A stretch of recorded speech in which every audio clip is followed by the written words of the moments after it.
নমস্কার বন্ধুরা, আমি ঐন্দ্রিলা এবং আপনাদেরকে বেশ কিছু পর্ব জুড়ে দেখাচ্ছি আমার নতুন মধ্যপ্রদেশ সিরিজ। পাঁচমারি একটি হিল স্টেশন।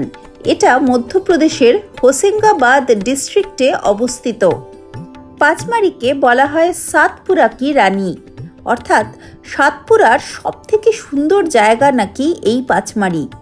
পাঁচমারির নামকরণের ইতিহাসও একটু বলি। পাঁচ অর্থাৎ পঞ্চ এবং মারহি অর্থাৎ কেভ বা গুহা।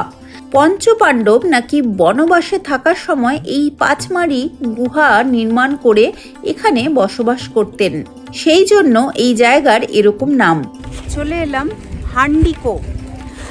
পাঁচমারিতে যে সাইট সিইং পয়েন্টগুলো আছে তার মধ্যে অন্যতম এবং আমি প্রথম এলাম এখানে, এটা দিয়েই শুরু করলাম বলা ভালো। এই জায়গাটা হচ্ছে হান্ডিকো, অর্থাৎ হান্ডি মানে হাড়ির মতন শেপ, সেই জন্য এরকম নাম। এই ক্লিফটা পেছনে 300 ফিট গভীর, পাহাড় থেকে একদম নিচে খাড়া ঢাল পুরো, সেটা দিকে দেখলেই বোঝা যাচ্ছে। আমি দেখানোর চেষ্টা করছি। বেশ খাড়া, নিচের দিকে দেখলে এমনকি মাথা ঘুরে যাচ্ছে, এত বেশি গভীর, এত বেশি খাড়াই। এবার ব্যাপার হলো যে আন্ধিকো বলে একটি নাম পাওয়া যাচ্ছে, মানে সেটা স্থানীয় মানুষজন আগে এটাই বলতেন আন্ধিকো, পরে ওটা আস্তে আস্তে নাম চেঞ্জ হয়ে আর কি হান্ডিকো হয়ে গেছে এবং হাড়ির মতন শেপ সেটা তো রয়েইছে।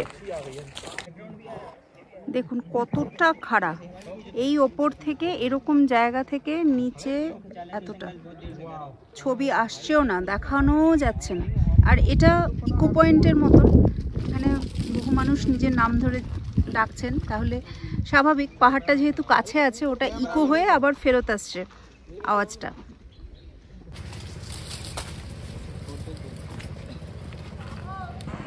দেখা যাচ্ছে পেছনে কতটা গভীর, দেখানোর চেষ্টা করছি। বেশ ভালো, কিন্তু মানে অনেকটা গভীর এবং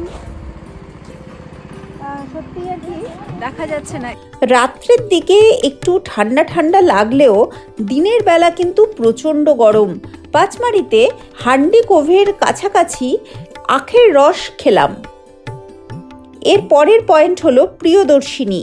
প্রিয়দর্শিনীর এখানে আমি আর নামিনি, কারণ প্রচণ্ড রোদ উঠে গেছিল এবং ভীষণ গরম লাগছিল। ড্রাইভার দাদা বললেন যে অন্য দিক দিয়ে ঘুরিয়ে এই পয়েন্টটা আমাকে দেখাবেন, সেখানে হাঁটতে হবে না। দূর থেকে দেখা যাচ্ছে চৌরাগড় শিব মন্দির। 1365টি সিঁড়ি ভেঙে ওই মন্দিরে যেতে হয়।